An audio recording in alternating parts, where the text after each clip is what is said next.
ገድለ ጊዮርጊስ ምዕራፍ 1 ክፍል 1 አንድ አምላክ በሚሆን በአብ በወልድ በመንፈስ ቅዱስ ስም አምነን የጌታችን የኢየሱስ ክርስቶስን ረድኤት አጋዥ አድርገን የጌታችን የኢየሱስ ክርስቶስ ሰማዕቱ ቅዱስ ጊዮርጊስ የፈጸመውን ድንቅ ረቂቅ የሚሆነውን የገድሉን ዜና እንዲሁም ከተወለደበት ለሰማዕትነት እስከወጣበት ጊዜ ድረስ በአባቱና በእናቱ ሀገር በአገሩም ሁሉ ያደረገውን ተአምራት እንጽፋለን። ጸሎቱ በረከቱ ከአገልጋዩ ጋር ይሁን ለዘላለሙ አሜን። የእግዚአብሔር ልጆች የክርስቲያን ወገኖች ሆይ የየብስና የባህር ፀሐይ፣ የተርሴስና የቢሩት ኮከብ፣ የፋርስና የልድያ ፀሐይ ስለ ጌታችን ስለ ኢየሱስ ክርስቶስ ሰማዕት የሆነውን የቅዱስ ጊዮርጊስን ጥንተ ሙላዱን እንንገራችሁ ስሙ። የገላትያ አውራጃ የምትሆን በእንቆራ አገር ኤጲስቆጶስነት የተሾመው አባ ቴዎዶጦስ ሚያዝያ በሚባል ወር በ23 ቀን ሰማዕትነቱን የፈጸመውን የኃያሉን የቅዱስ ጊዮርጊስን ገድል ለማስረዳት ደግሞም ትውልዱን የአባቱንና የእናቱን አገር የወገኑን ደግነት የተጋድሎውን ጽናት ስለ እርሷ መከራ የተቀበለላት መንግሥተ ሰማያትን ማግኘቱን በአገሩ በየመንደሩ በጌታችን በኢየሱስ ክርስቶስ ስም ተአምራትና ድንቅ ድንቅ ሥራ ሲሰራ መኖሩን ለመግለጥ የደረሰው ድርሳን ይህ ነው። ይህ የቅዱስ ጊዮርጊስ የገድሉን ዜና የተናገረው አባታችን ቅዱስ ቴዎዶጦስ ስለ ቀናች ሃይማኖቱ በንቅያ ከተሰበሰቡት ከ318 አባቶቻችን አንዱ ነው። እግዚአብሔርን የሚወድ ንጉሥ ቴዎዶስዮስ በእግዚአብሔር ቸርነት ለኃያሉ ለቅዱስ ጊዮርጊስ ስለተሰጠው ክብር ያያትን ታላቅ ራእይ ይናገር ነበር። ክርስቶሳውያን ወንድሞቻችን ሆይ የከበረ በብዙ የተጋደለ የሰማዕታት አለቃቸው ኃያል ጽኑ የሚሆን ዛሬ የሞቱን መታሰቢያ የምናከብርለት የሰማዕቱን የቅዱስ ጊዮርጊስን ብዙ ገድሉን ልንነግራችሁ ይገባናል። መድኃኒት የምትሆን የክርስቶስ የመከራው ተካፋይ ለመሆን ይጠራ ዘንድ በሥጋውም የክርስቶስን መከራ ይቀበል ዘንድ የአምላክ ፍቅር በልቦናው በነደደችበት ጊዜ ፈሪሃ እግዚአብሔርም በሰውነቱ ባደረች ጊዜ በንጹሕ ልብ በታላቅ ትዕግስት በብዙ ትጋት የክርስቶስን መከራ መስቀሉን ይሸከም ዘንድ ስለተዘጋጀለት ስለ ጸናች ሃይማኖቱ በሰው ዘንድ የተወደደ በእግዚአብሔር ዘንድ የተመረጠ ሆኖ የተገኘ እርሱ ነው። እግዚአብሔርን ለማገልገል ስለ አንድ ቅንጣት ብዙ እጥፍ ክብር የምታሰጥ ፍሬ ሃይማኖት ይህች ናት። እርሱ በፈቃዱ ብቻ ብዙ ገንዘቡን፣ ወንዶችና ሴቶች አገልጋዮቹን፣ ያለውን ሀብቱን፣ ተድላ ደስታውን ሁሉ ንቆ በሕገ ልቦና የአምላኩን ቃል ሰምቶ መስቀሉን ተሸክሞ ጌታውን ኢየሱስ ክርስቶስን ተከትሎታልና።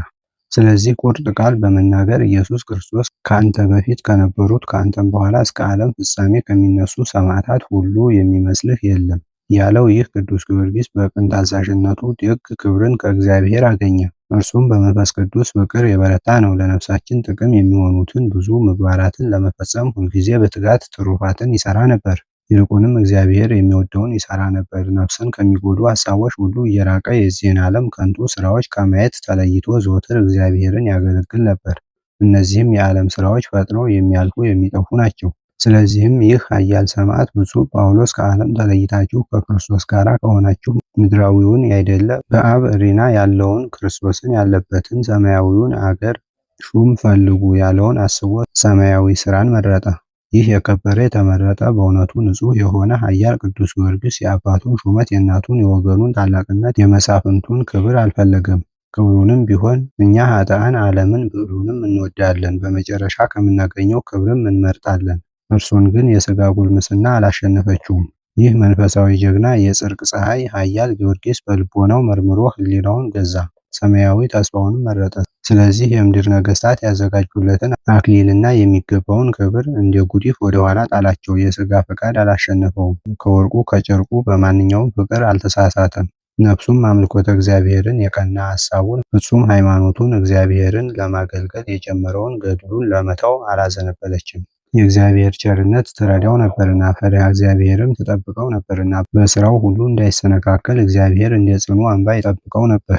ስለዚህም የስደት ዘመን በተነሳ ጊዜ ይህ ብፁዕ ኃያል ጊዮርጊስ በፍጹም ልቡ መከራውን ለመቀበል አላወላወለም። እግዚአብሔርም ወደ ገድል በጠራው ጊዜ ቅዱስ ጊዮርጊስ ወደ ገድል ለመሄድ ደስ አለው። ራሱ ወዶ ስራውን አፋጠነ። መናፍቃን መከራ በሚያጠኑበት ጊዜ ሁሉ በጠላቶች ላይ ኃይልን ይጨምር ነበር። አላውያን ነገሥታትንም ድል ነስቶ ለዘላለም የማይጠፋ አክሊል የመንግሥተ ሰማያትን ክብርና ልዕልና ከታመነ ወዳጁ ከንጹሕ ባህሪ ኢየሱስ ክርስቶስ ተቀበለ። ይህንንም ክብር የተቀበለ እርሱ ብቻ አይደለም፣ ወደ እግዚአብሔር ያቀርቡት ዘንድ ሲጋደል በኖረባቸው በእኒህ በ7 ዓመታት በትምህርቱ ያመኑ ብዙ ነፍሳትም አክሊልን አግኝተዋል እንጂ። ዳግመኛ እግዚአብሔር የሰጠውን ክብርና ልዕልና እንነግራችኋለን። የጊዮርጊስን ዜና እነግራችሁ ዘንድ ሕሊናዬ ግድ ይቀሰቅሰኛልና ልቤም እጅግ ደስ ይለዋል። የዚህ የሚያበራ መብራት ዛሬ በመላው ዓለም በዓል የሚያደርጉለት የታላቁን የኃያሉን የቅዱስ ጊዮርጊስን ክብር እነግራችሁ ዘንድ ፈጽሞ ያተጋኛልና ጌታችን ኢየሱስ ክርስቶስ በመሐላ ቃሉን ያጸናለት ይህ ነው፣ እንዲህ ሲል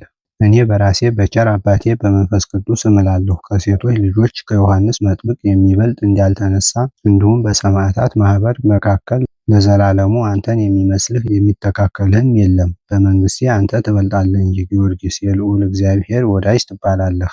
ወንድሞቼ እኔ ግን አሁን የገናናውን የታላቁን የኃያሉን የብርቱውን ኮከብ ሥራ ከጥንት ጀምሮ ልነግራችሁ እፈራለሁ። ክብሩን ለመናገር የአእምሮዬን ሕጸጽ የሕሊናዬን ደካማነት እኔ አውቀዋለሁና የከበረችውን ገድሉን ከፍ ያለችውን ክብሩን አስተካክዬ መናገር አይቻለኝም። ነገር ግን እግዚአብሔር ብርሃነ ረድኤቱን ይልክልኝ ዘንድ በትዕግስት እጠብቃለሁ። ልቦናዬን ያበራልኝ ዘንድ ከኃያሉ ከጊዮርጊስ ከአማረው ገድሉና ከተሰጠው ክብሩ በጥቂቱ ክርስቶስን ለሚወዱ ሰዎች እናገር ዘንድ ለሚወዱ ሰዎች እንድናገር ለደካማው ምላሴ ኃይልን ይሰጠው ዘንድ የኃያሉን ጊዮርጊስን ተጋድሎ ማሰብ በምድር ከሚኖሩ ከሰው ሁሉ ልቦና በላይ ነው። ይልቁንም ውዳሴውን ለመናገር በማይቻለኝ በእኔ ዘንድ ከዲዳው አንደበቴ ከደካማው ሕሊናዬ እጅግ የራቀ ነው። ነገር ግን ጽኑ የክርስቶስ አገልጋይ ከሆነው ከቅዱስ ጊዮርጊስ ከብዙ ገድሉ በጥቂቱ እነግራችሁ ዘንድ አእምሮ እንዲሰጠኝ እግዚአብሔርን እለምናለሁ።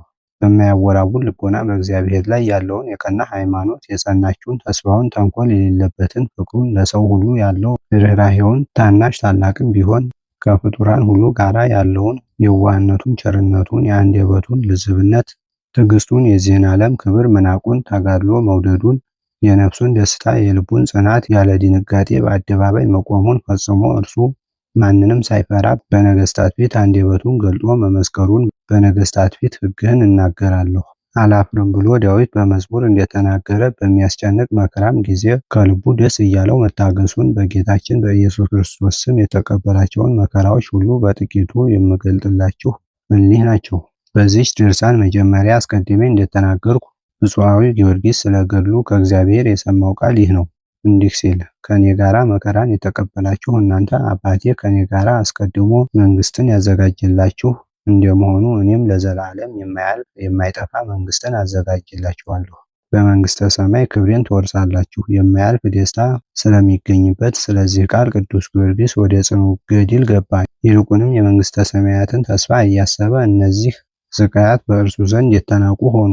የሚያመጡበትን መከራ ሁሉ ታግሶ መከራውን ሁሉ በደስታ ሲቀበል ኖረ።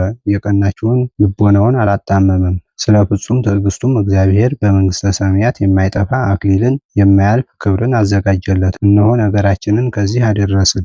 እንግዲህስ የቅዱስ ጊዮርጊስን ጥንተ ሙላዱን ልንነግራችሁ ይገባናል። የጽድቅ ፀሐይ ብርሃን በዓለም የመላ እጅግ የሚያበራ የምስራቅ ኮከብ ነው። ይህ ኃያል ፈቃድን ያሸነፈ ነው። ይህ ዋጋው የበዛ ዕንቁ ባህሪ ነው። ይህ ጎልያድን የገደለ አዲስ ዳዊት ነው። በጎልያድም የተመሰሉ ዲያብሎስና ክፉዎች አጋንንት ናቸው። በሰማይ የሚያበራ የጽድቅ ፀሐይ ነው።